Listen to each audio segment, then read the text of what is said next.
So I am here today at the Overland Park Arboretum, and I have not been here in years and years and years.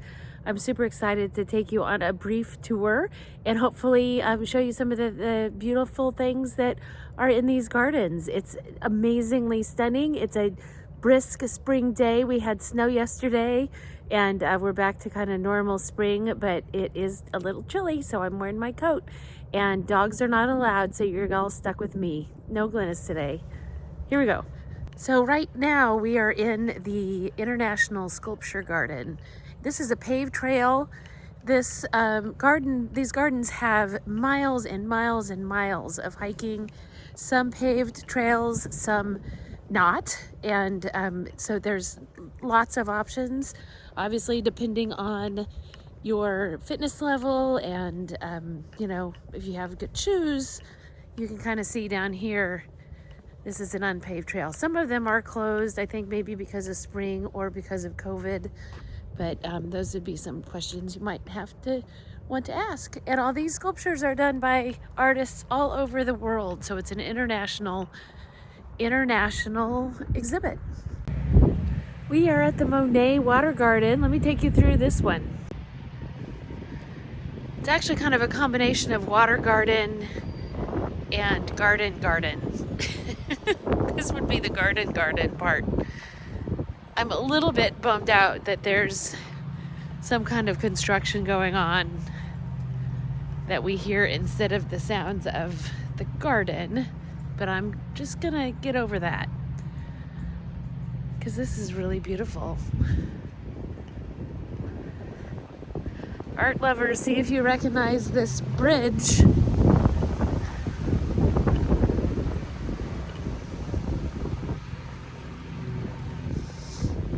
The Arboretum opened in 1990, and the first garden was dedicated in 1996. So, in the gist of things, this is not very old.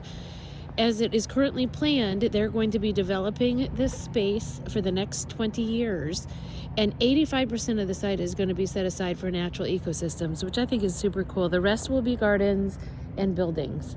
The city of Overland Park actually supervise and they do the work here, so I think that's pretty cool too. Currently, there are 13 gardens that you can visit. I'm only going to make it through a few today because I have a time limit, and I'm not sure I could actually get through all of them. 6 miles of paved and wood chip hiking trails wind their way through these, and we've been on mostly paved today. I'm not sure I brought the right shoes for the hiking trails, and I kind of want to bring Sam back, or maybe a kid or two, and do those with my family. The Arboretum used to be free to get into, but now it is a charge. There's a really small fee. I think I paid $3 for an adult, $2 for kids. It's opened every day except for Tuesday, and currently, we're in the spring season, and the hours are from 9 to 5. I would kind of guess those would extend once it becomes summer. The Overland Park Arboretum is located off of Highway 69 and 179th Street. And again, this is Overland Park. It's just right on the edge. And they took up a beautiful area and created something really definitely worth the visit, even if you have to drive a little bit.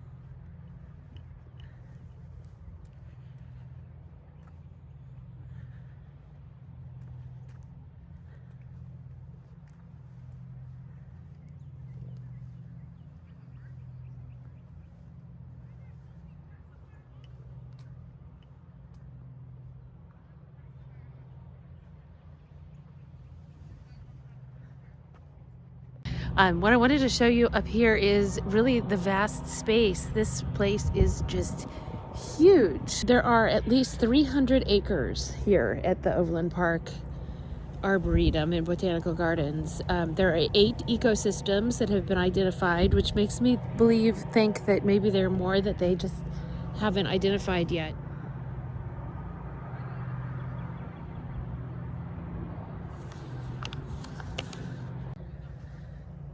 This is part of the children's garden, and it's, I don't even know, but I'm guessing that sometimes a train runs on all these tracks. And this is kind of a model, I guess, of Overland Park back in the day. There's a ton of train track. It's super cool.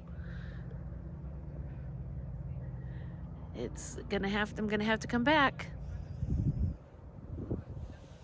Well, I seriously don't think I could have come on a more beautiful day. It is a little chilly and there are lawn mowers going, but this place is stunning. And if it's this pretty this early in the spring, after a day of snow, and before all the trees are out, you got a really beautiful thing to come to visit later this summer. Thanks for watching.